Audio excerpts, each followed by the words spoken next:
ഈശോയുടെ സ്നേഹമുള്ളവരെ,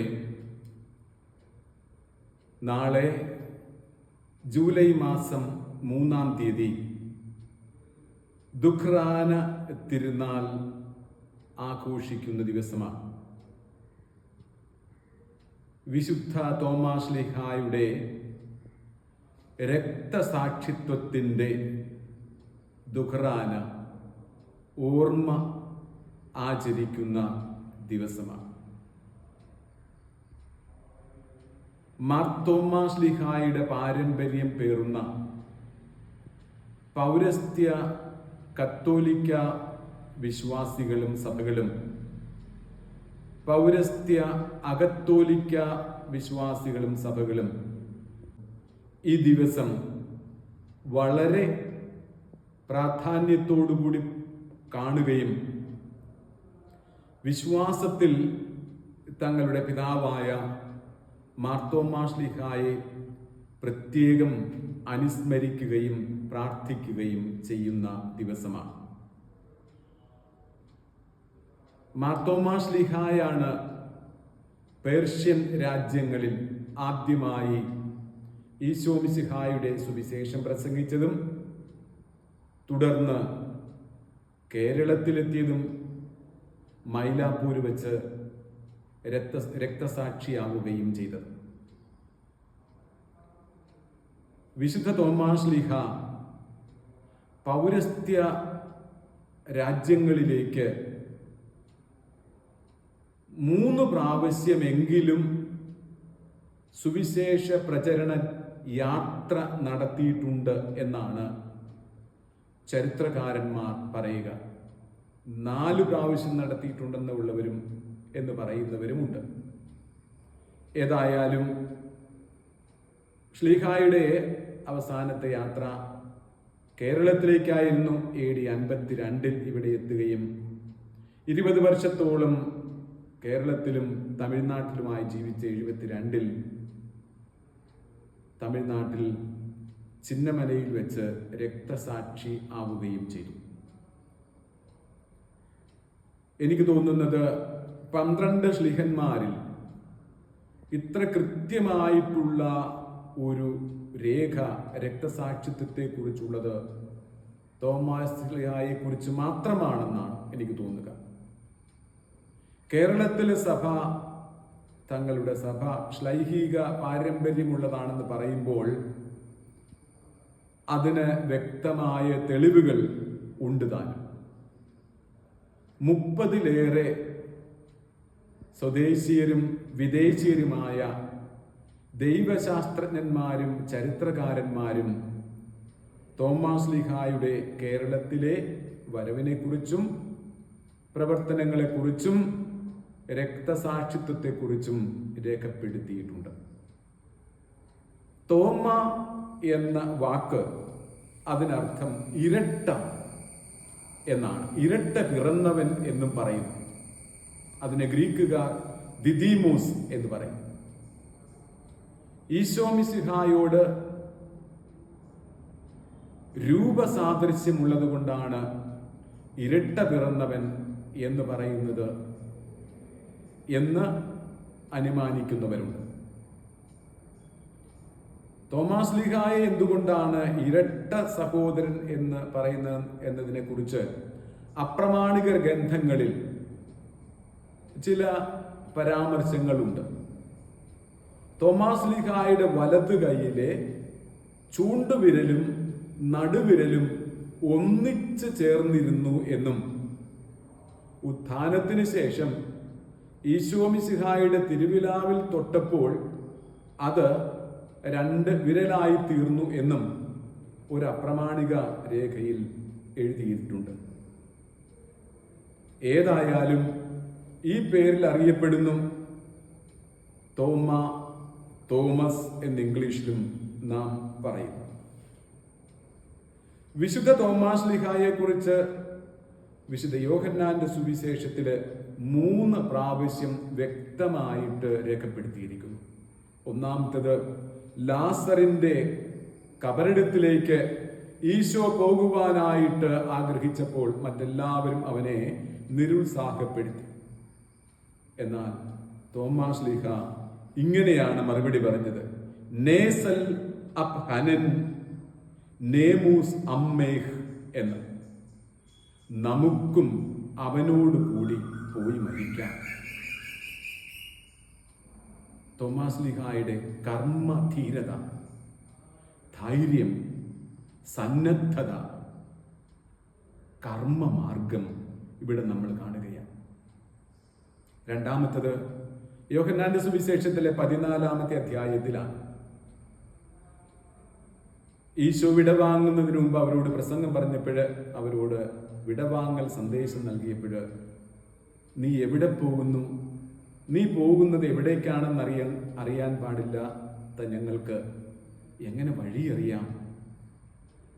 അതിന് ഈശോ മറുപടി പറഞ്ഞത് ഇന്ന് വലിയ ഉത്തരമായി നിൽക്കുന്നു: എന്നാന ഉർഹ ഉ ശറാറ ഉ ഹയ്യ. ഞാൻ വഴിയും സത്യവും ജീവനുമാകുന്നു എന്ന്.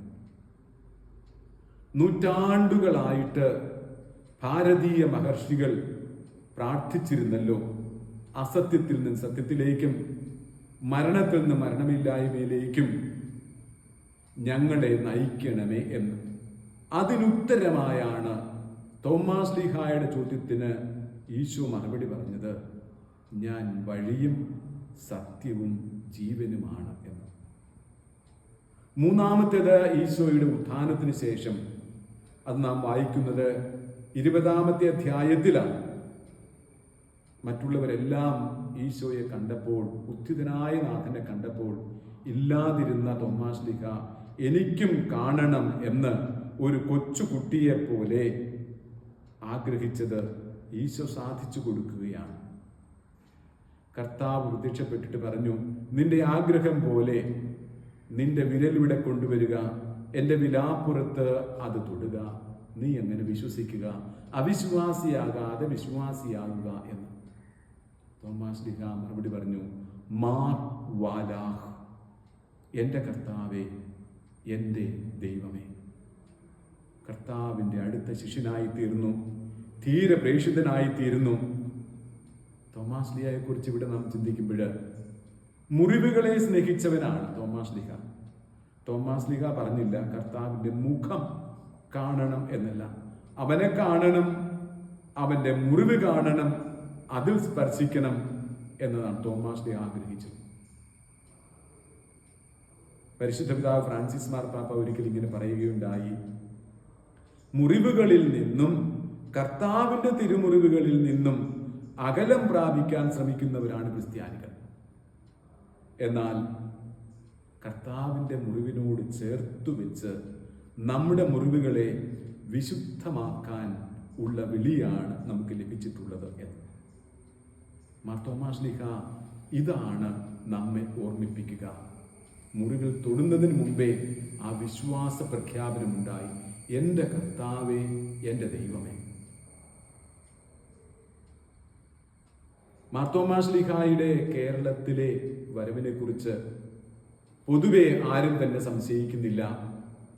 സംശയമുള്ള ചില രേഖകളൊക്കെ ഉണ്ട് എന്നത് ഇവിടെ മറക്കുന്നില്ല.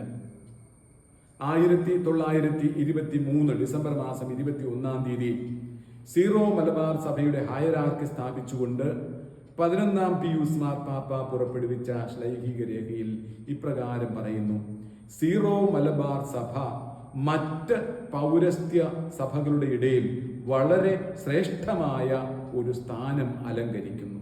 കാരണം തോമാസ് ലീഹായിൽ നിന്നും സുവിശേഷ വെളിച്ചം സ്വീകരിച്ച പുരാതന ക്രിസ്തീയ സമൂഹങ്ങളിൽ നിന്നുമാണ് ഈ സഭ ഉടലെടുത്തത്. വിശുദ്ധ ജോൺ പോൾ രണ്ടാമൻ മാർപ്പാപ്പ ഭാരതം സന്ദർശിച്ച വേളയിൽ തോമാസ് ലീഹായുടെ കബറിടം സന്ദർശിച്ച് ശ്ലീഹായുടെ വാക്യം ഉദ്ധരിച്ചുകൊണ്ട് ഇങ്ങനെ പറഞ്ഞു: പാരമ്പര്യമനുസരിച്ച് മാർത്തോമാ മല എന്നറിയപ്പെടുന്ന ഈ സ്ഥലത്ത് വെച്ച് തന്നെ ഭാരതത്തിൻ്റെ വലിയ അപ്പസ്തോലൻ അദ്ദേഹത്തിൻ്റെ ഉപദേശം പ്രാവർത്തികമാക്കുകയാണ് ചെയ്തത്. ഈശോയോടുള്ള സ്നേഹത്തെ പ്രതി ഇവിടെ മദ്രാസിൽ വിശുദ്ധ തോമാസ് ലീഹ ക്രിസ്തുവിന് വേണ്ടി മരിച്ചു. ഒരു രക്തസാക്ഷി എന്ന നിലയിൽ ക്രിസ്തുവിനും അവിടുത്തെ സുവിശേഷത്തിനും വേണ്ടി അവിടുന്ന് തന്റെ ജീവിതം സമർപ്പിച്ചു എന്ന്. തോമാസ് ലീഹ ഭാരതത്തിലെ ക്രൈസ്തവരുടെ ശ്ലീഹായാണ്. ശ്ലീഹായിൽ നിന്ന് നിരവധി അനുഗ്രഹങ്ങൾ ലഭിച്ചുകൊണ്ടിരിക്കുന്ന സഭയാണ് ഭാരതത്തിലെ സഭ. ശ്ലീഹായുടെ വാക്കുകൾ നമുക്ക് ജീവിതത്തിലേക്ക് സ്വീകരിക്കാം. നമുക്കും അവനോട് കൂടി പോയി മരിക്കാം. ഈശോയുടെ സുവിശേഷം പ്രസംഗിക്കാനായിട്ടുള്ള ധൈര്യത്തിനായി നമുക്ക് പ്രാർത്ഥിക്കാം. ശ്ലീഹായുടെ ചോദ്യത്തിന് ഉത്തരമായിട്ട് ഈശോ പറഞ്ഞത്, ഞാൻ വഴിയും സത്യവും ജീവനുമാണ് എന്ന്. ഈശോയെ നമുക്ക് നമ്മുടെ ജീവിതത്തിൽ നിത്യതയ്ക്കുള്ള വഴിയായി, നിത്യമായ സത്യമായി നമുക്ക് സ്വീകരിക്കാം. ഉത്ഥാനത്തിന് ശേഷം ശ്ലീഹ പറഞ്ഞത്, മാർ വാലാഹ്, എൻ്റെ കർത്താവേ, എൻ്റെ ദൈവമേ. ഇത് നമുക്ക് മറക്കാതെ ഏറ്റുപറയാം. ഈശോയെ രക്ഷകനും നാഥനുമായിട്ട് ഏറ്റുപറയാൻ നമുക്ക് സാധിക്കട്ടെ. ഈശോയുടെ പാദാര അരവിന്ദങ്ങളിൽ നമുക്ക് എത്തിച്ചേർന്ന് ശ്ലീഹായോടൊപ്പം കർത്താവിൻ്റെ ദൈവീകതയെ നമുക്ക് ഏറ്റുപറയാം. നമുക്കറിയാമല്ലോ, മാർത്തോമാ ശ്ലീഹായുടെ തിരുശേഷിപ്പ് എദേസായിലെ സഭയിലേക്ക് ഒരു കാലത്ത് കൊണ്ടുപോയി. അവിടെ മതമർദ്ദനമുണ്ടായപ്പോൾ അവിടെ നിന്ന് ഇറ്റലിയിലെ ഓർത്തോണ എന്ന സ്ഥലത്തേക്ക് കപ്പൽ മാർഗം കൊണ്ടുപോയി അവിടെ സൂക്ഷിച്ചിരിക്കുന്നു. നമുക്ക് കേരളത്തിലുമുണ്ട്. കൊടുങ്ങല്ലൂര് മാർത്തോമാ ശ്ലീഹായുടെ കൈയുടെ അസ്ഥി അവിടെ സൂക്ഷിച്ചു വച്ചിരിക്കുന്നു. ശ്ലീഹായുടെ സാന്നിധ്യം നമ്മുടെ സഭയിൽ നിറവോടെ ഉണ്ടാകട്ടെ. ഒരു പ്രത്യേക കാര്യം കൂടി ഇന്നത്തെ ദിവസം നാം ഓർക്കേണ്ടതായിട്ടുണ്ട്. അതിതാണ്, ഈ വർഷത്തെ ദുഖ്റാന ഒരു വലിയ പ്രാർത്ഥനയുടെ ദിവസമായി നമുക്കെടുക്കാം. ദുഖ്റാന തിരുനാൾ ഐക്യത്തിൻ്റെ തിരുനാളായി വരട്ടെ എന്ന് നമുക്ക് പ്രാർത്ഥിക്കാം. സഭയിൽ കോളിളക്കങ്ങൾ കാർമേഘങ്ങളായി ഒരുമിച്ച് കൂടുന്ന ഈ അവസരത്തിൽ ശ്ലീഹായുടെ നാമത്തിൽ നമുക്ക് കർത്താവിനെ, എൻ്റെ കർത്താവേ, എൻ്റെ ദൈവമേ എന്ന് ഏറ്റുപറഞ്ഞുകൊണ്ട് ഐക്യത്തിൻ്റെ പാതയിൽ ഞങ്ങളെ നയിക്കണമേ എന്ന് ശ്ലീഹായുടെ മാധ്യസ്ഥത്തിൽ അപേക്ഷിക്കാം. കർത്താവ് രക്ഷകനും നാഥനുമായി നമ്മുടെ ജീവിതത്തിൽ നമുക്ക് സ്വീകരിക്കാൻ ശ്ലീഹായുടെ മാധ്യസ്ഥം നമുക്ക് എന്നും ബലമുള്ള കോട്ടയായി